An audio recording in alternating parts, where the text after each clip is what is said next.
예, 안녕하십니까. 이번 시간에는 우리 기본서 269페이지 동산 물건의 변동 보겠습니다. 자, 이 부분은 사실 본질적으로 우리 시험과는 관련 없는 부분입니다. 우리는 부동산에 대한 중개 업무를 담당하는 사람들입니다. 그러니까 여기는 물건 변동에 관해서 법률 행위가 원인인 경우와 법률 규정에 의해서 물건이 변동되는 경우, 동산 물건 얘기하는 거예요. 그래서 법률 행위인 경우에는 인도를 해야 된다. 그럼 인도를 해서 매수인이 또는 상대방이 점유를 해야 된다라고 하는 겁니다. 자, 이때 인도 방법 네 가지예요. 네 가지 요거 정도. 그래서 현실 인도가 있고요. 간이 인도가 있고, 그 다음에 목적물 반환 청구권의 양도가 있다. 목반청의 양도다. 그 다음에 점유 계정이 있죠. 점유 계정 뭐 이런 정도가 있는데, 현실 인도다라고 하는 건 점유와 소유를 한꺼번에, 자, 이 물건 너 가지세요 라고 해서 한꺼번에 주는 걸 현실 인도라고 얘기를 하고요. 간이 인도는 임차인 등이 물건을 빌려서 먼저 가지고 있어요. 가지고 있을 때 그거 너 가져라 이렇게 주는 게 간이 인도예요. 제가 말씀드리는 형식으로 그냥 알고 계시면 됩니다. 현실 인도는 얘다 받아라 그러고 던져준다. 간이 인도는 그거 너 가져라 라고 해서 이미 상대방이 가지고 있는 물건 가지라는 의사표시만 하면 되는 거예요. 간이 인도. 목적물 반환 청구권의 양도는 지금 갑이 을한테 임대한 동산이 있어요. 동산을 얘한테 임대했다라고 가정을 하면요. 임차인 을이 목적물을 점유하고 있고, 나중에 임대인은 임차인에게 목적물 반환 청구권을 행사할 수 있거든요. 임대차가 끝나면 목적물 반환 청구권 행사할 수 있는데 그 목적물 반환 청구권을 병에게 양도하는 겁니다. 이게 목적물 반환 청구권의 양도다. 그러니까 뭐라고 하는 거냐면 병한테 야 을한테 받아가죠. 쟤한테 저거 받아가죠. 이렇게 하는 게 목적물 반환 청구권의 양도예요. 그 다음에 점유 계정은요. 물건은 나중에 줄게요. 물건 내가 가지고 있고 소유권만 네 거 해라. 물건은 일주일 있다가 줄게. 이렇게 하는 게 점유 계정이다. 그래서 네 가지 방법. 요거고요. 요거는 이제 법률 행위, 즉 권리자로부터 취득할 때 이렇게 하는 거고요. 무권리자로부터 취득이라고 해서 선의 취득이라고 하는 게 있어요. 그 선의 취득은 동산에 대해서만 인정되는 특유의 제도입니다. 그리고 법률 규정에 의한 권리 취득이고, 선의 취득자는 선의 무과실로 취득한다 그래서 선의 취득이라고 하는데, 선의 취득자는 원시 취득자에 해당해요. 선의 취득은 갑이 있고요. 을이 있는데 갑 소유의 동산이어야 됩니다. 이 동산은 등기 등록을 공시 방법으로 하지 않는 동산이어야 됩니다. 자전거가 가장 일반적이겠죠. 자전거 같은 거에 등기나 등록을 공시 방법으로 해서는 안 된다. 그럼 오직 뭐만요? 점유만을 그 공시 방법으로 하는 동산이에요. 그런 동산의 소유권하고 질권을 선의 취득할 수 있습니다. 그런데 진정한 소유자는 갑이 소유자예요. 근데 소유자가 아닌 무권리자가, 권리가 없는 무권리자가 목적물을 점유하고 있습니다. 예, 점유하고 있고, 마치 자기 거인 것처럼 제3자 병과 거래를 합니다. 근데 이 거래는 유효인 거래가 있어야 되는 거죠. 유효인 거래를 통해서 이 사람이 점유를 취득하는 겁니다. 이 점유를 취득할 때 당연히 소유의 의사 있어야 되고 평온하고 공연해야 되지만 선의로서 과실 없이 점유를 취득해야 된다. 이 점유 취득 방법이 저기 있는 네 가지 중에서 점유 계정에 의한 선의 취득은 인정하지 않습니다. 점유 계정만 아니면 된다라고 하는 겁니다. 나머지 현실인도, 간이인도, 목적물 반환 청구권의 양도 등은 가능한데요. 이렇게 해서 점유하게 되면은 목적물을 선의 취득하게 된다. 이 취득은 원시 취득이에요. 원시 취득이고, 선의 취득의 효과는 부정할 수 없습니다. 거부할 수 없어요. 일단은 선의 취득하고 난 다음에 자기가 그 권리를 포기하는 건 몰라도 선의 취득의 효과 자체를 거부할 수는 없다. 법률 규정에 의한 권리 변동이기 때문에 그렇습니다. 그런데 혹시 이 물건이 도품이나 유실물인 경우에, 도품이나 유실물인 경우는 도난당했다 또는 잊어버렸다 그런 얘기잖아요. 도품이나 유실물인 경우에는 도난 또는 유실당한 날로부터, 도난당한 자 있죠? 또는 유실당한 자 있잖아요. 그날로부터 2년 이내에 선의 취득자에게 목적물의 반환을 청구할 수 있다. 목적물 반환 청구해서 받아가질 수 있는데, 다만 이 목적물 반환 청구할 때 이 선의취득자가 물건을 어디서 취득했느냐, 이 물건을 경매에서 취득을 했다든지 아니면 공개시장에서 취득을 했다든지, 공개시장 아니면 공개시장은 아니래도 동종의 상인으로부터 취득을 했다. 근데 취득하는 게 선의로 취득한 거예요. 당연히 뭔 들어가죠? 무과실 들어가 줘야 되겠죠. 선의로서 과실 없이 취득한 경우에. 그때도 목적물 반환 청구는 하되 대가를 어떻게 해야 된다? 변상하고 목적물 반환 청구는 할 수 있다. 이게 이제 도품 유실물에 관한 특칙이다. 이렇게 얘기를 합니다. 자, 그래서 여기는 일단 요 그림을 그릴 줄 아시면 됩니다. 특별히 뭐 책을 별도로 봐드리지는 않겠습니다. 동산입니다. 등기 등록을 공시방법으로 하지 않는 동산의 소유권하고 질권이다. 동산에는 저당권이 있을 수가 없잖아요. 특수동산이 아니면. 그 특수동산은 등기 등록을 공시방법으로 하는 동산이기 때문에 여기는 일반 동산의 소유권과 질권이 문제가 되는 거고, 무권리자가 목적물을 점유하고 있어야 된다라고 하는 겁니다. 무권리자가 목적물을 점유하고 있어야 되지, 뭐 여기 무권대리인이다. 무권대리인의 경우에는 선의취득의 문제가 아니라 무권대리의 문제가 발생을 하는 거예요. 그래서 무권리자가 자기 것처럼 내 겁니다 라고 거래를 하면서 유효인 거래가 있어야 된다. 그러니까 거래가 금지되어 있는 문화재라든지 아니면 동산이 아닌 부동산, 임야의 일부라든지 이런 것들은 선의취득 대상이 될 수가 없고요. 목적물 점유를 취득해야 되는데 그 점유는 점유 개정에 의한 선의취득은 인정하지 않는다라고 하는 게 선의취득이에요. 그리고 효과까지. 선의취득자는 목적물을 원시 취득하고 그 선의취득의 효과를 거부할 수는 없다. 다만 갖기 싫으면 그 취득 후에 소유권을 포기하는 건 가능하다. 라고 하는 게 선의취득 제도고, 요 밑에 있는 건 요거는 도품 또는 유실물에 관한 특칙인 거예요. 도품이나 유실물에 관한 특칙이다라고 해서 249조, 250조, 251조에 이렇게 나와 있는 내용입니다. 자, 요거는 출제 확률이 거진 10년에 한 번 정도씩 나왔어요. 그래서 우리 시험에도 한 3번 정도 나온 걸로 제가 기억을 하는데, 이거 그냥 요거만 한번 집에 가서 그려보시고 나머지 내용 큰 의미 없습니다. 그래서 그냥 쭉 넘겨보시고요. 예. 요거 가지고 여기 있는 거 그릴 줄 알면 물건은 아마 선의취득에 관한 물건은 다 문제 풀이가 가능합니다. 그래서 274, 275페이지까지 쭉 넘기십니다.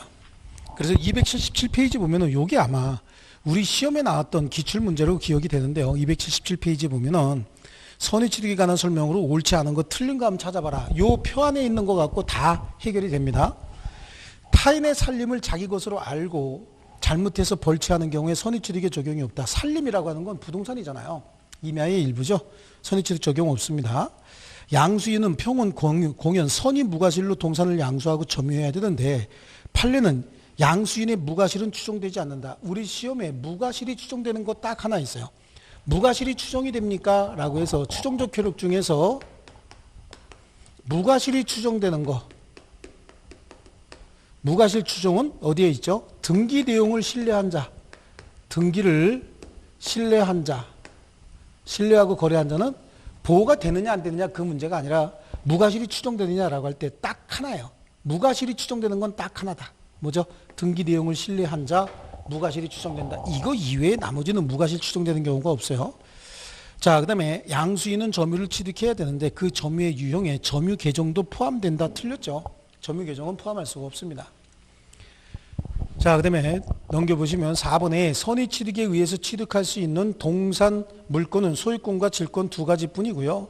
무상으로 선의취득하더라도 취득자가 원권리자에게 부당이득 반환 의무를 지지는 않는다. 이거 부당이득이 아니잖아요. 선의취득은 법률 규정에 의한 취득이고 추가적으로 더 집어넣으면 원시취득이다 라고 하는 거요.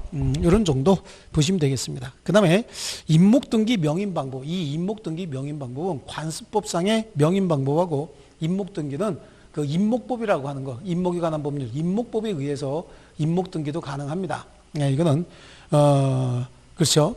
임목법에 의해서 임목등기가 가능한데, 임목이라고 하는 게 뭡니까? 생목에 서 있는 나무들 얘기하는 거예요. 그래서 이런 나무들, 요거에 관해서는요, 특별히 이름 쓰는 방법이라고 해서 명인 방법이에요. 우리 책에다가 이제 이름 같은 거 쓰잖아요. 이게 이 명인 방법이라고 하는 관습법상의 방법이 있고요.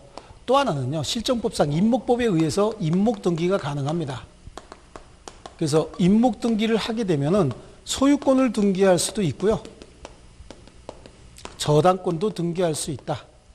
이런 정도까지만 정리하시면 될 겁니다. 명인 방법에 의하면요, 소유권만 공시할 수 있어요. 여기에 이런 얘기 나와요. 뭐 양도담보할 수 있다라고 하는데, 양도담보는 부동산이든 동산이든 임목등기만 가능한 게 아니라 모든 물건이 다 양도담보할 수 있어요.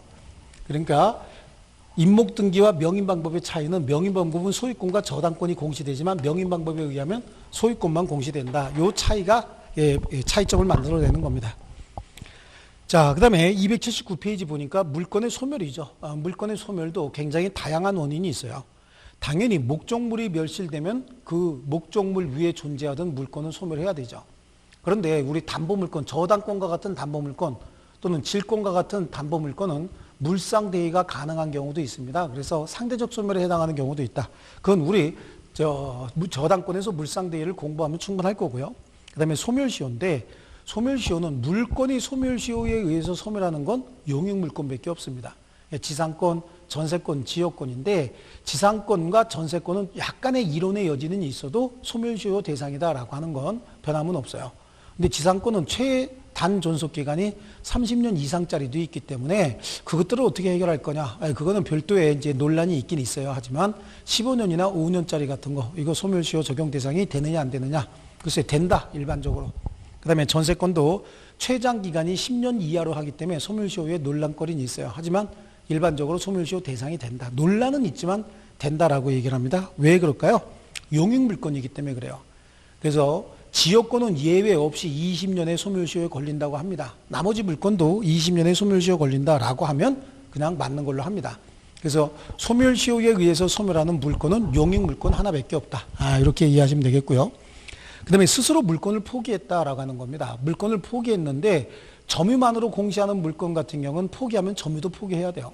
그런데 등기까지 같이 하고 있는 물건은 등기도 말소해야 물건 포기로 인한 물건이 소멸합니다.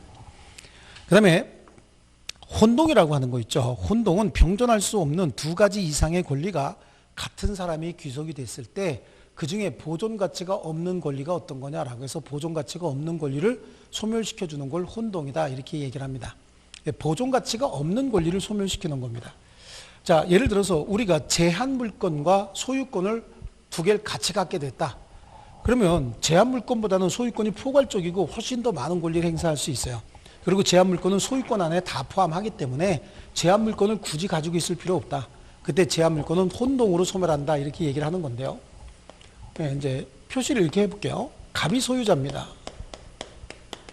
소유자고, 을이 제한 물건, 뭐 저당권 주로 많이 나오고 전세권도 나옵니다. 그다음에 지상권 이런 것도 나와요.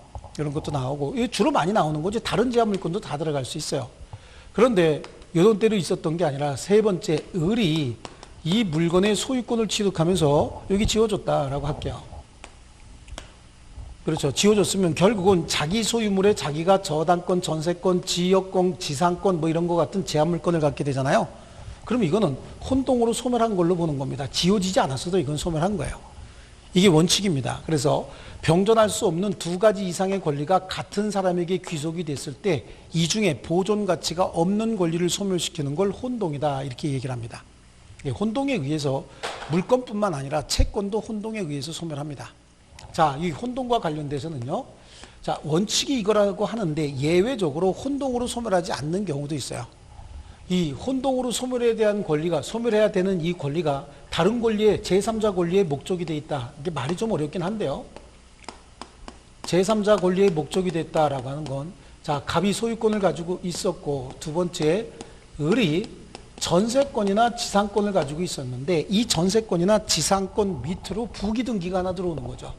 그래서 2의 1, 그래서 여기에 병이 저당권을 가지게 됐다라고 하면 이 저당권은 소유권에 대한 저당권이 아니라 이 전세권이나 지상권에 대한 저당권이거든요. 이런 상태가 형성되고 난 다음에 세 번째, 을이 목적물에 소유권을 갖게 됐다. 그럼 이거 지워줘야죠. 이 법리에 의하면 자기 물건에 자기가 전세권, 지상권을 갖게 됐어요. 그럼 이게 지워져야 마땅할 텐데 만약에 이게 지워지면 두 번으로 등기되어 있는 병의 저당권도 같이 지워집니다. 그래서 혼동한 그 권리가 다른 제3자 권리의 목적으로 되어 있을 때는 이 제3자를 보호하기 위해서 혼동으로 소멸하지 않습니다. 자, 또 하나 하겠습니다. 이번에는 이건 제3자 권리를 보호하기 위해서 그런다라고 하지만 자기 자신의 권리를 보호하기 위해서 혼동으로 소멸하지 않는 경우도 있습니다. 그래서 갑이 소유자일 때 두 번째 을이 저당권자고요. 세 번째 병이 또 다른 저당권을 가지고 있다가 네 번째 을이 목적물의 소유권을 취득을 했다. 그러면 이거 지워줘야 되죠. 만약에 병의 저당권이 없다면 이 모양과 똑같기 때문에 을의 저당권도 소멸해야 되는데 이때 을의 저당권은 보존 가치가 충분히 있는 거예요. 왜냐하면 혹시 병이 저당권 실행 경매를 하게 되면 이 저당권이 살아있느냐 이 저당권이 소멸했느냐에 따라서 배당받는 순서가 달라지거든요. 만약에 병이 저당권 실행 경매를 했을 때 을의 저당권이 살아있으면 을이 먼저 배당받고 그 다음에 병이 배당받는 순서가 이렇게 정해지는데 이게 지워지면 상황은 달라지죠. 그러면 병이 먼저 배당받고 을이 나중에 배당받아요. 그럼 배당받는 금액이 달라지죠. 그래서 이때는 혼동으로 소멸하지 않습니다. 이런 경우에는요. 근데 여기에도 또 예외가 있죠. 물론 이제 두 개의 저당권이 있다. 이 순서가 바뀌면 당연히 혼동에 의해서 소멸하겠죠. 그래서 똑같은 모양을 그리게 되면요. 갑이 소유자고 두 번째 을이 저당권자고 세 번째 병도 이 물건의 저당권을 가지고 있는데 네 번째 병이 이 물건의 소유권을 취득했다. 그러면 이건 지워져야 되는 거잖아요. 근데 여기하고 모양이 다른 거 후순위 저당권자가 소유권을 취득했어요. 이때 후순위 저당권 이거는 가지고 있으나 안 가지고 있으나 경매 실행에 의하면 을이 먼저 배당받고 병은 후순위로 받을 수밖에 없어요. 그때는 저당권으로 받든 소유권으로 받든 큰 차이가 없기 때문에 이건 혼동으로 소멸한 겁니다. 자, 혼동으로 소멸한 것이고요. 요번에는요, 이거하고 모양은 똑같은데 또 소멸하는 경우가 있습니다. 자, 갑이 소유자로 하고요. 을이 저당권자인데요. 세 번째, 병이 또다시 저당권을 가지고 있었고, 네 번째, 을이 소유권을 취득하긴 했는데 소유권을 상속받아서 소유권을 취득한 거예요. 이런 경우에는 이 을의 저당권은 부종성의 원칙상 소멸한다라고 얘기를 해요. 이게요, 소멸하는데 채권과 채무가 혼동을 합니다. 채권이 혼동해서 소멸하고 그 다음에 피담보 채권이 소멸하게 되면 부종성의 원칙상 담보 물권은 무조건 소멸하는 거거든요. 그래서 여긴 부종성이 적용이 되기 때문에 저 피담보 채권이 소멸해서 저당권 소멸한다. 자, 이 말은 뭐냐면 갑하고 을, 병 사이의 법률관계 보면 갑 소유 부동산인데 여기에 을이 2억 원을 빌려줘요. 2억 원을 빌려주고 갑이 가지고 있는 이 부동산에 저당권을 설정을 받았고 또 후순위자 병에게 저당권을 또 설정해 준 거예요. 자, 여기서 보세요. 갑이 소유자고 1순위로 을의 저당권, 2순위로 병의 저당권이 성립하고 난 다음에 을이 목적물의 소유권을 취득을 했는데 소유권 취득이 매매 등을 통해서 소유권을 취득한 경우에는 이거 보존할 필요가 있지만 혹시 상속을 받았다는 얘기예요. 그럼 상속을 받았으면 갑으로부터 이 물건을 포괄 승계했다. 상속을 했다 그런 얘기잖아요. 상속했으면 채무도 상속이 돼야 되죠. 을하고 갑 사이에 을이 갑에게 빌려준 2억 원은 을이 갑에게 받아야 될 채권이지만 갑 입장에서 봤을 땐 을에게 줘야 될 채무거든요. 이렇게 재산권을 상속을 받으면 채무도 승계가 됩니다. 그럼 결국은 2억 원이라고 하는 건 을이 갑에게 받을 돈이고 갑이 을에게 줄 돈이니까 둘 다 을에게 귀속이 돼요. 그러니까 채권과 채무가 같은 사람에게 귀속이 됐기 때문에 채권이 혼동으로 소멸한 거예요. 그리고 피담보 채권이 소멸하면 담보 물권은 예외 없이 무조건 소멸하는데 그걸 뭐라고 부릅니까? 부종성이다 이렇게 얘기를 해요. 부종성에 의해서 소멸하게 된다. 자, 요거고요. 요게 이제 모양은 똑같이 나타나는데 또 다른 경우가 하나가 있어요.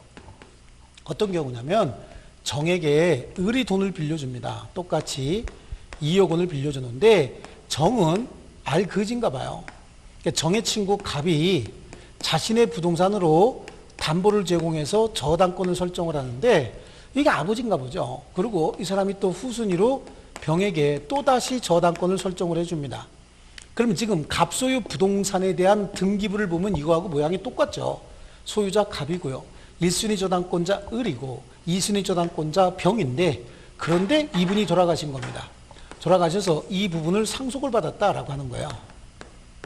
그 상속을 받게 되면은 당연히 갑의 채무도 승계가 되겠지만 채권은 지금 을이 정에게 행사하는 거죠. 채권은요. 갑의 채무가 아니잖아요. 그러니까 소유권을 상실했지 채무까지 승계한 소유권을 승계받았지 채무까지 승계한 게 아니잖아요. 그러니까 이 경우엔 혼동으로 소멸하지 않습니다. 그러니까 피상속인이 물상보증인이었냐 아니면 피상속인이 채무자였느냐에 따라서 달라지는 거죠. 이렇게까지 나오면 굉장히 어려운 게 나옵니다. 자, 이제 혼동, 소유권과 제한물권 사이의 혼동은 이게 다예요. 그리고 채권도 혼동에 의해서 소멸한다라고 하는 걸 지금 제시하고 있고요. 그 다음에 나오는 게 이런 소유권과 제한물권 사이의 혼동에 관한 법리는 제한물권과 그 제한물권을 목적으로 하는 또 다른 제한물권 사이에도 준용이 됩니다. 이 말이 참 어려운데요. 그러니까 제한물권 상호 간에도 준용이 된다. 뭐 이렇게 이해하셔도 될 것 같아요. 그래서 갑이 소유자인데요. 갑이 소유자고 두 번째 을이 전세권이나 지상권을 가지고 있고요. 여기 2의 1 그래서 병이 여기에 저당권 전세권이나 지상권에는 저당권 설정할 수 있잖아요. 여기 부번이에요. 부번.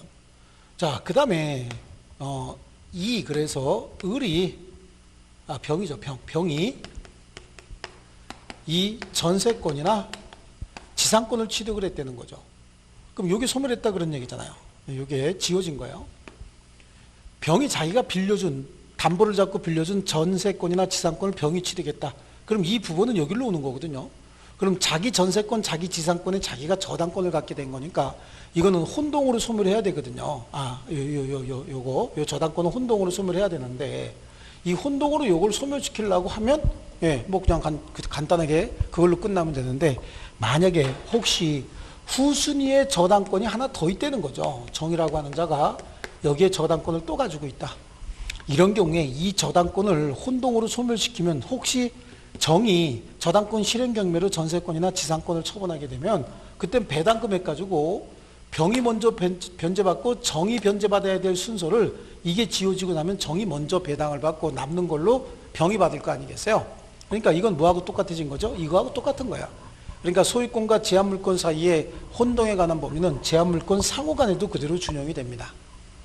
자, 이게 이제 혼동이고 혼동에 관해서 필요한 건 여기 다 들어가 있습니다.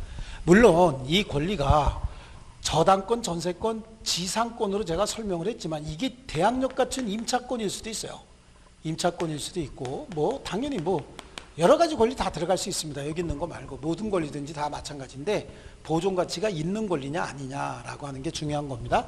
그래서 혼동은 소유권과 제한물권 사이에 관한 혼동 그리고 제한물권 상호 간에도 그대로 준용이 된다라고 하는데 모든 권리가 다 혼동에 의해서 소멸하느냐? 아닙니다. 혼동하지 않는 권리도 있어요. 혼동하지 않는 권리가 점유권이 있습니다. 점유권.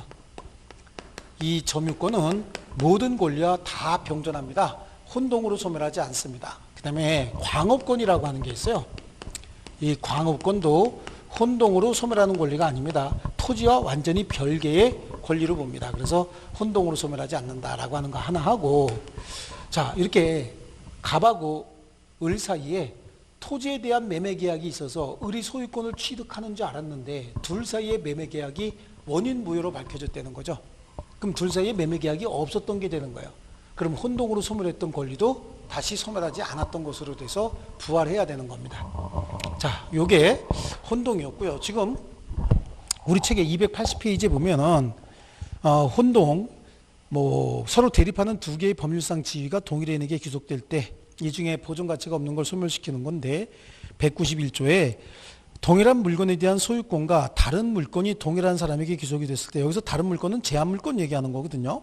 그 다른 물건, 제한물권은 소멸한다.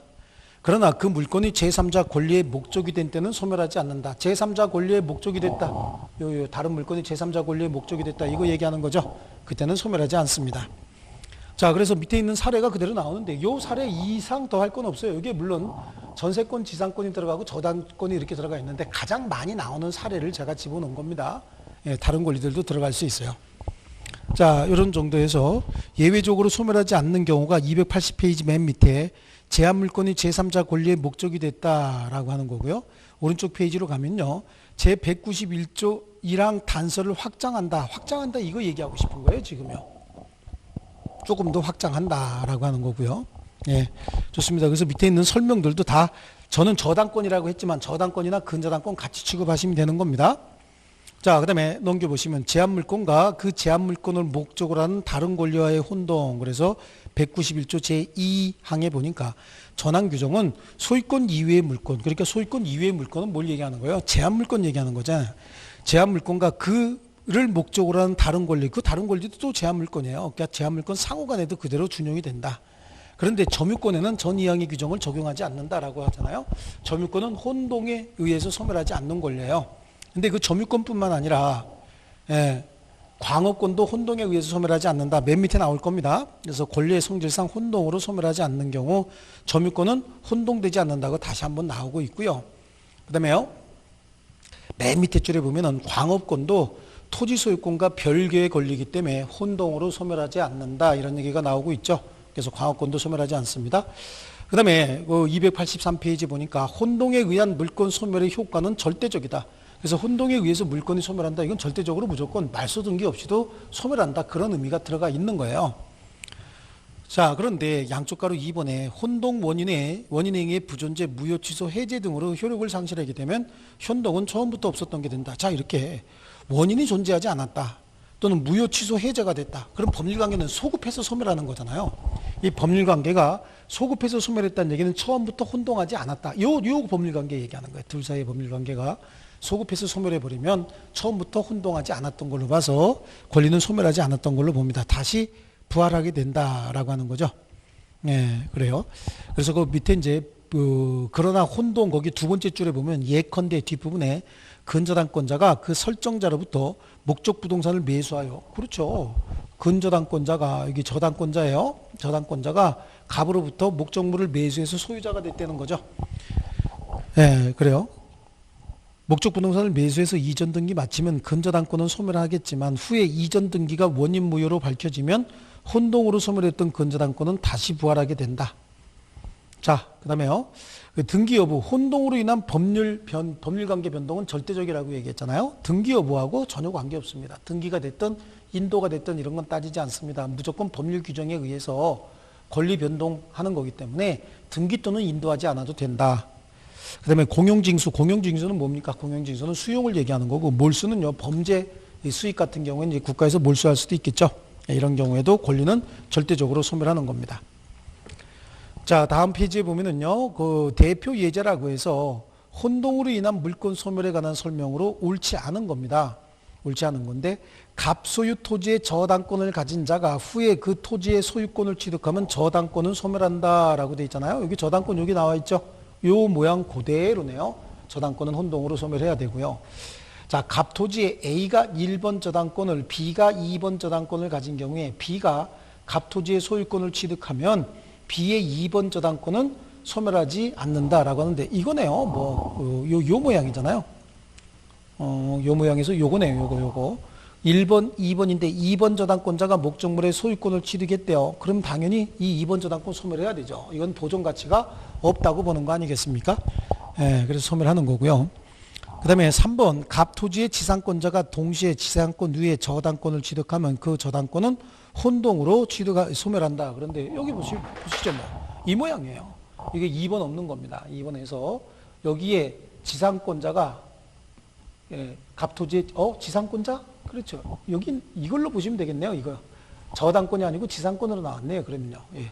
지상권자가 소유권 취득한 거 지금 얘기하고 있죠. 지상권자가 지상권 외에 지상권 외에 저당권을 취득하게 되면 저당권은 혼동으로 소멸한다. 그렇죠? 지상권자가 그 지상권의 저당권을 취득했다. 그래, 맞아요. 이쪽이네요. 지상권자가 지상권에 대해서 저당권을 가지고 있던 자가 그 지상권을 취득해 버렸답니다. 그럼 이 저당권을 소멸하는 게 원칙이겠죠. 다만 후순위 저당권자가 있을 때는 소멸하지 않는다. 아까 이렇게 얘기를 했어요. 자, 그 다음에 5번에 지역권자가 승역지 소유권을 취득했답니다. 지역권자, 그렇잖아요. 지역권자가 소유권을 취득했다. 그럼 당연히 이 지역권은 혼동으로 소멸해야 되겠죠. 그래서 이 지역권 이렇게 소멸하는 걸 위기에 의한 지역권 소멸이다라고 해서 지역권 쪽에서 한번 또 볼 겁니다. 자, 그리고 기본 확인 문제 285페이지에 가면은 2번 문제가 26회에 나왔던 거네요. 자, 옳은 걸 찾아라 이렇게 얘기합니다. 지상권 본권 맞죠? 소유권의 일부 권능입니다. 본권이고요. 온천에 관한 권리 관습법상 물권 아닙니다. 본청권, 사도통행권, 공원 이용권 등은 관습법상 물권이라고 볼 수 없다. 그리고 미등기 무허가 건물의 양수인이라도 소유권 이전 등기를 격려하지 않는 한 소유권에 준하는 관습상 물권을 취득했다고 볼 수도 없다. 그 다음에 타인의 토지에 대한 관습상 물권으로서 통행권, 사도통행권 인정되지 않습니다. 다 틀렸죠? 근린공원을 자유롭게 이용한 사정만으로 근린공원 이용권이라는 배타적 권리를 취득했다고 볼 수는 없다. 그렇습니다. 근린공원 이용권은 배타적 권리가 아니라고 얘기를 했고요. 미등기 무허가 건물의 양수인은 소유권 이전 등기를 격려받지 않아도 소유권에 준하는 관습상 물권을 취득한다. 소유권에 준하는 관습상 물권은 없어요. 그럼 미등기 무허가 건물의 양수인이 매매 대금을 완납하고 목적물 인도받아서 점유하면서 사실상 다른 사람에게 임대도 하고 처분도 하거든요. 그 권리를 뭐라고 하느냐? 사실상의 처분권이다. 이렇게 얘기를 합니다. 용어가 그렇게 바뀌는 겁니다. 자, 그 다음에 문제로 가서 또 다음 페이지 가면 4번 문제요. 본권에 기하여 물권적 청구권을 가지는 자는 그랬습니다. 본권을 가진 자요. 그럼 본권은 뭡니까? 점유권을 빼고 나머지 권리가 다 본권이잖아요. 소유권의 일부 권능들이죠. 그래서 본권에 기하여 물권적 청구권을 가지는 자는 그랬습니다. 그래서 이거는 이제 모두 정답을 갖는다. 가등기 담보권자, 본권자 맞죠? 이것도 일종의 저당권이거든요. 저당권이고요. 유치권자, 그래요. 유치권자, 그 다음에 계약명의 신탁자, 계약명의 신탁자, 그 다음에 무허가 건물의 양수인, 그 다음에 부동산 점유취득 시효 완성 후 등기를 하지 않은 자라고 하는데 원래 가등기 담보권은 저당권과 동일한 걸로 취급합니다. 그래서 방해 배제 청구권이 인정이 된다. 예, 그래요. 그래서 물권적 청구권 가지는 자는 1번이 돼야 되는 게 맞아요. 근데 모두 정답 처리했습니다. 유치권도 물권적 청구권이 인정되는지 학설이 대립된다라고 하는 의미가 있는데 그게 아니라 유치권자는요. 유치권 자체에 기해서 물권적 청구권은 없지만 점유권에 기한 물권적 청구권을 인정을 해요. 그러니까 유치권자에게 물권적 청구권이 있어요. 있는데 점유권에 기한 물권적 청구권을 행사할 수 있을 뿐이다 라고 얘기를 하고 있습니다. 그런데 여기는 그러면 유치권자가 본권에 기해서 물권적 청구권을 가지느냐 안 가지느냐라고 할 때 안 갖는다가 다수설이었었어요. 근데 이때 이제 좀 복잡했던 거죠. 그래서 유치권 자체에 기한 물권적 청구권은 인정하지 않겠지만 점유권에 기한 물권적 청구권을 행사할 수 있으니까 유치권자에게도 물권적 청구권이 인정되는 거 아니냐? 그럼 유치권자가 점유권을 빌려다가 쓴다라고 해서 유치권자에게 물권적 청구권을 인정한다. 그러니까 당연히 그거 유치권자 거 아니냐? 뭐 이렇게 해서 아주 논란이 많았어요. 근데 아직까지도 유치권 자체에 기해서는 물권적 청구권 인정하지 아니하고 점유권에 기한 물권적 청구권을 대위 행사할 수 있다. 그럼 여러분 생각은 어떠세요? 유치권자에게 물권적 청구권이 있긴 있는 거죠. 예. 자, 그래서 유치권자에게 물권적 청구권 인정되는데 그게 본권에 기한 것이냐 아니냐라고 하는 거 아직도 논란거리가 됩니다. 자, 그래서 복잡하니까 모두 정답 처리해버린 겁니다. 그냥. 그래서 1번, 2번만 정답 처리하는 게 아니라 있죠. 싹 다 정답 처리했어요. 계약명의 신탁자는 수탁자의 권리를 대위 행사할 수 있고 계약명의 신탁자와 수탁자 사이에는 또 내부적으로는 신탁자가 소유자이기 때문에 물권적 청구권 행사할 수 있고요. 무허가 건물의 양수인이다라고 하면 무허가 건물의 양수인도 양도인의 권리를 대위 행사할 수 있다. 뭐 이렇게 해서 본권에 기한 물권적 청구권을 가질 수 있다. 여러 가지 말이 많았는데 아직도 이거는 뭐 논란거리가 있습니다. 근데 확실하게 본권에 기하여 물권적 청구권 가지는 자는 1번 가등기 담보권자밖에 없습니다. 정확하게 얘기하면요. 자, 그 다음에 오른쪽 페이지 보시면요. 6번에 등기의 추정력에 관한 설명입니다. 소유권 이전 등기가 된 경우에 특별한 사정이 없는 한 이전 등기에 필요한 적법한 절차를 거친 거죠. 그렇죠. 등기의 추정력에 물적 효력의 절대 권원물, 절차, 대리권, 권리, 원인, 불이익에 대해서도 추정이 된다라고 했습니다. 소유권 이전 등기가 된 경우에 등기 명의에는 전 소유자에 대하여 적법한 등기 원인에 기하여서 소유권을 취득한 것으로 추정이 되는 거고요. 소유권 이전 등기가 불법 말소된 경우에 말소된 등기의 최종 명의인은 그 회복 등기가 격려되기 전이라도 적법한 권리자로 추정이 된다. 그래, 소유권 이전 등기가 불법 말소됐다. 그럼 말소 자체가 무효잖아요. 그러니까 권리 자체가 소멸한 건 아닙니다. 자, 그 다음에요. 그래서 권리의 적법도 추정이 되는 거고요. 등기 명의인이 등기 원인 행위의 태양이나 과정을 다소 다르게 주장한다 해서 이로써 추정력이 깨지는 것은 아니다. 등기 명의인은 스스로 추정을 받는 자이기 때문에 스스로 자기의 권리를 입증할 필요가 없어요. 근데 입증을 잘못했다라고 해서 추정적 효력이 깨지는 게 아닙니다. 처음부터 입증할 책임이 없었던 겁니다. 자, 그 다음에 소유권 이전 등기 청구권 보존을 위한 가등기가 있으면 소유권 이전 등기를 청구할 어떠한 법률 관계가 있다고 추정이 된다. 자, 우리 가등기에는 아무런 추정력도 없었죠. 좋습니다. 그래서 답은 5번이 되겠네요. 자, 그 다음에 넘겨보시면 선의취득이라고 하는 게 8번에 이제 선의취득이 한 문제가 나오고 있죠. 선의취득 8번 문제가 하나 있는데 이것도 우리 시험에 나왔던 기출문제입니다. 판례에 의하면 저당권 등 부동산에 대한 권리도 선의취득의 객체가 될 수 있다. 그래요. 저당권은 선의취득의 객체가 될 수가 없죠. 소유권과 질권만 해당하는 겁니다. 바로 틀렸네요. 국유 문화재와 같이 양도가 금지되어 있는 물건 선의취득의 대상이 될 수가 없어요. 왜냐하면 유효한 거래가 될 수가 없잖아요. 그 다음에 수목의 집단 미분리 과실과 같이 명인 방법에 의해서 공시되는 지상물은 선의취득의 객체가 될 수 없다라고 하는데요.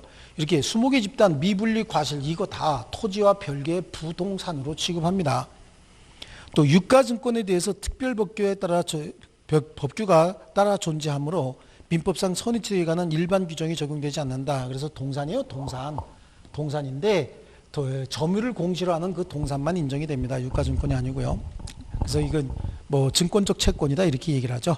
유실물을 경매에 의해서 선의취득했대요. 유실물 경매에 의해서 선의취득했다. 경매에도 적용하네요.